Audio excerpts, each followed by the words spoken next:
It's no secret that when Glaives first released, that they were a pretty massive disappointment for a lot of players. They were pitched as like a new melee weapon, but their melee aspect felt super half-baked. The melee attacks did kinetic damage instead of the damage of the actual weapon itself, which kind of disconnected them from, the idea of it being a melee weapon.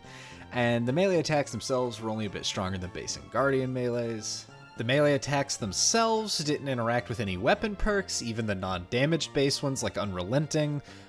They also wouldn't work with a lot of different exotic armor that modified melee attacks, which made them feel even weaker than Guardian class melees at times, because those could be paired with stuff like 1-2 punch shotguns and Worm God Caress, Syntheseps, Winter's Guile, all that.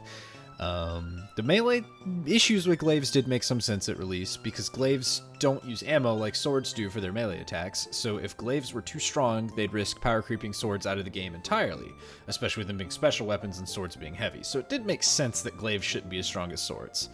The other problem with Glaives, though, was that everything else that made a Glaive didn't feel very strong either, for the most part. Like, the projectiles were pretty much the weakest special weapon in the game, and they had really bad hit detection, which made them feel even worse to use. And while the shield was incredibly powerful, because it could block basically all incoming damage from the front, the rest of the things around the shield didn't really justify using it for the most part. The other biggest issue with Glaives was that the 3 exotic Glaives that were very hyped up were super underwhelming, since their special perks basically required sacrificing the shield on your Glaive, and that was arguably the best part of the Glaive to begin with, and as a result just felt kind of bad to use. For the rest of this year, we've had a lot of Glaive mods on every seasonal artifact, some more than others. Like last season we only had Glaive Loader, this season we only have Passive Aggressive Guard, but then the seasons before that we had things like Suppressing Glaive and Unstoppable Glaives. Well, I still, despite all these Glaive mods, didn't see a whole lot of people using them, outside of, times they needed them for bounties or deep sight.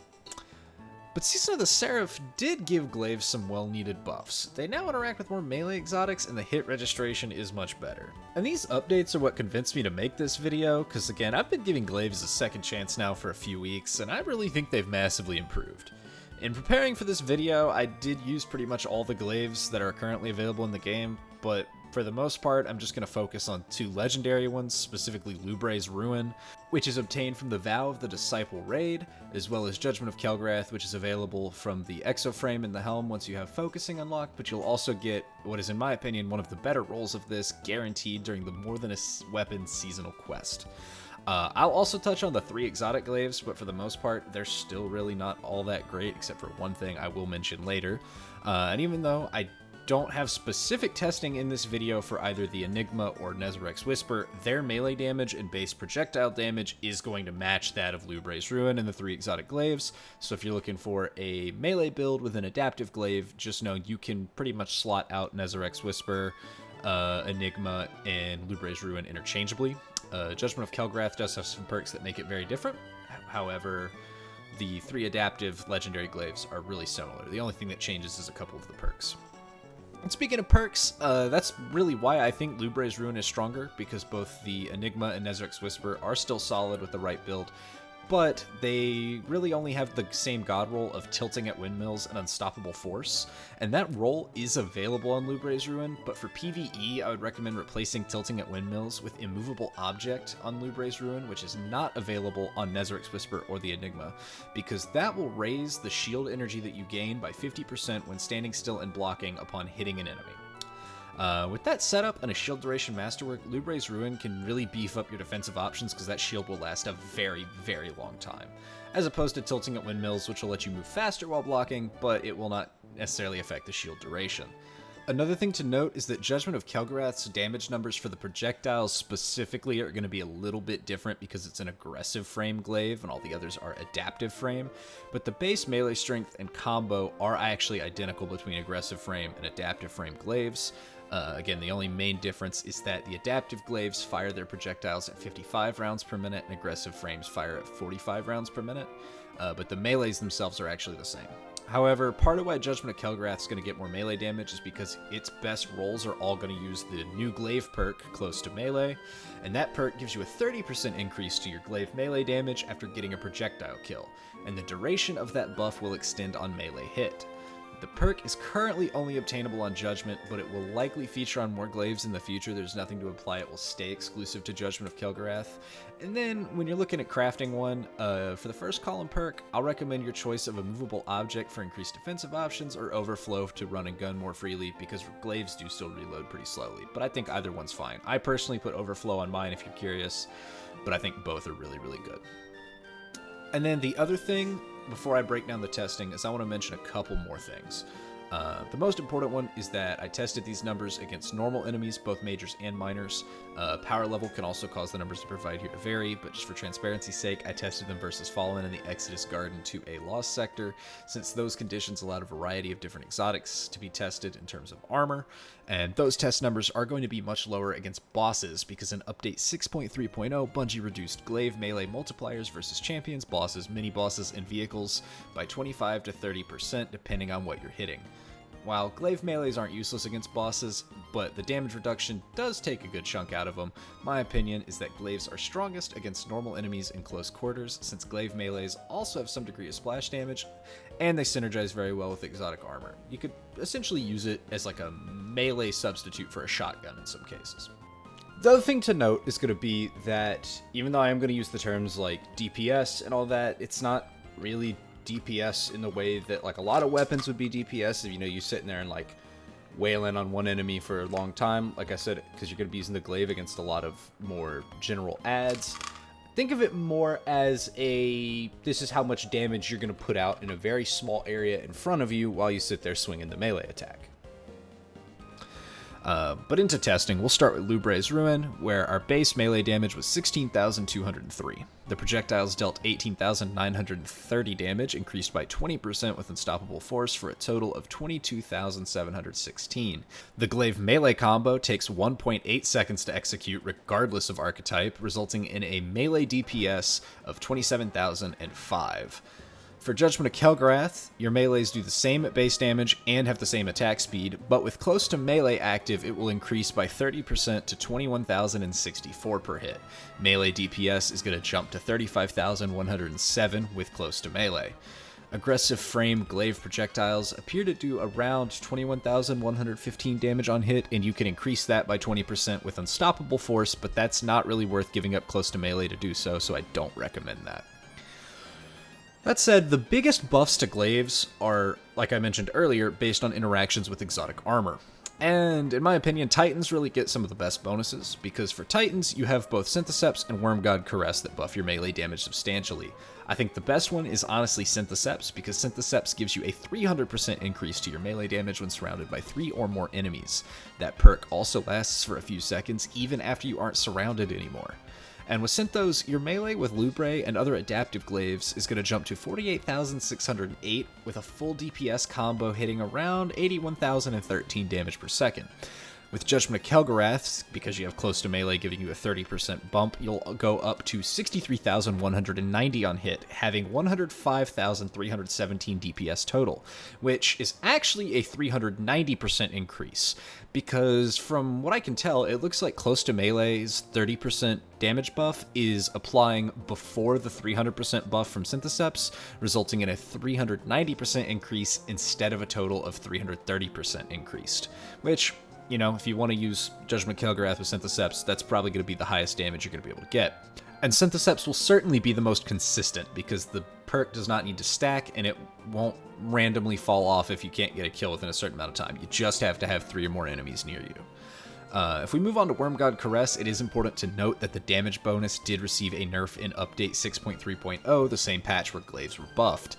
It was 750% before, and now it's 350%, so they knocked 400% damage off this, I imagine because of this Glaive change. It does still result in very high damage on Glaives, because for each melee kill you get, you're going to get a stack of Burning Fists. Each stack grants 70% increased melee damage up to 5 times, and at max stacks, you'll hit for 60,760 with normal Glaive melees, bringing your combo to 101,267 DPS.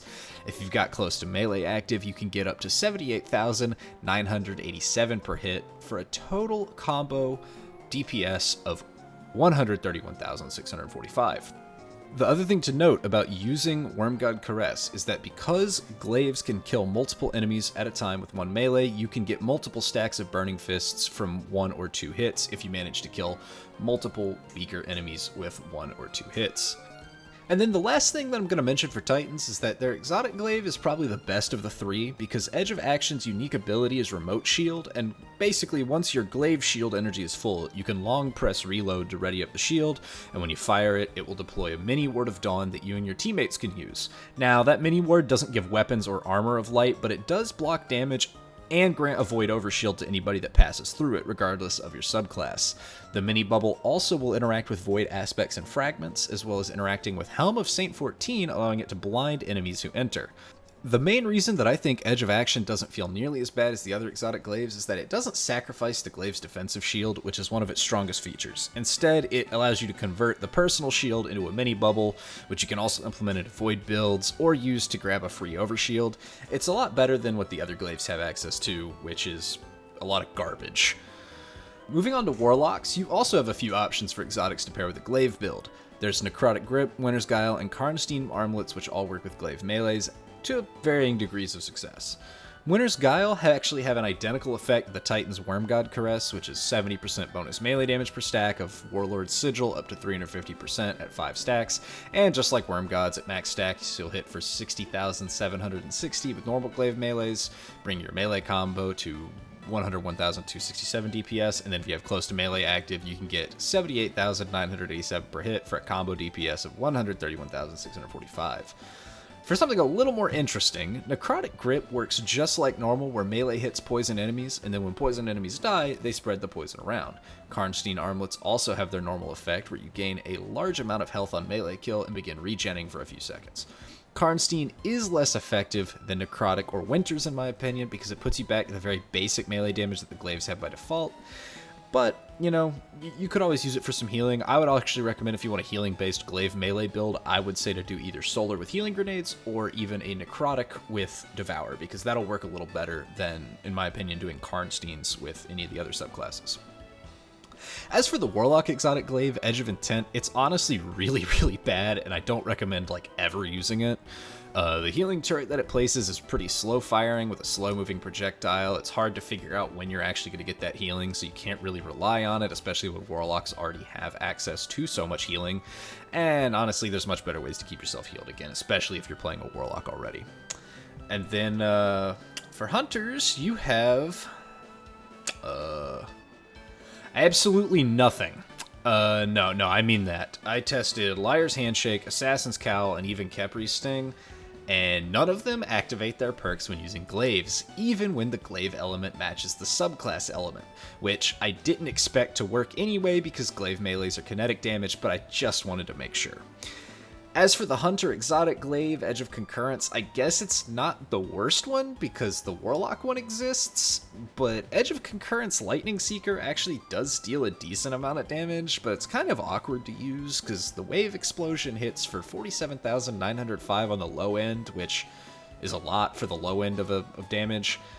And it hits up to 104,470 on the high end, and the explosion damage will chain between up to 8 enemies, but the Seeker tracking isn't super reliable. Sometimes it goes after enemies you weren't aiming for, and the other problem with that is that you have to go through a lot of steps for what is basically a more powerful Forbearance shot. Like, if I wanted that much AoE arc damage, I would just use Forbearance, or like an arc grenade of some kind, or even Salvager Salvo.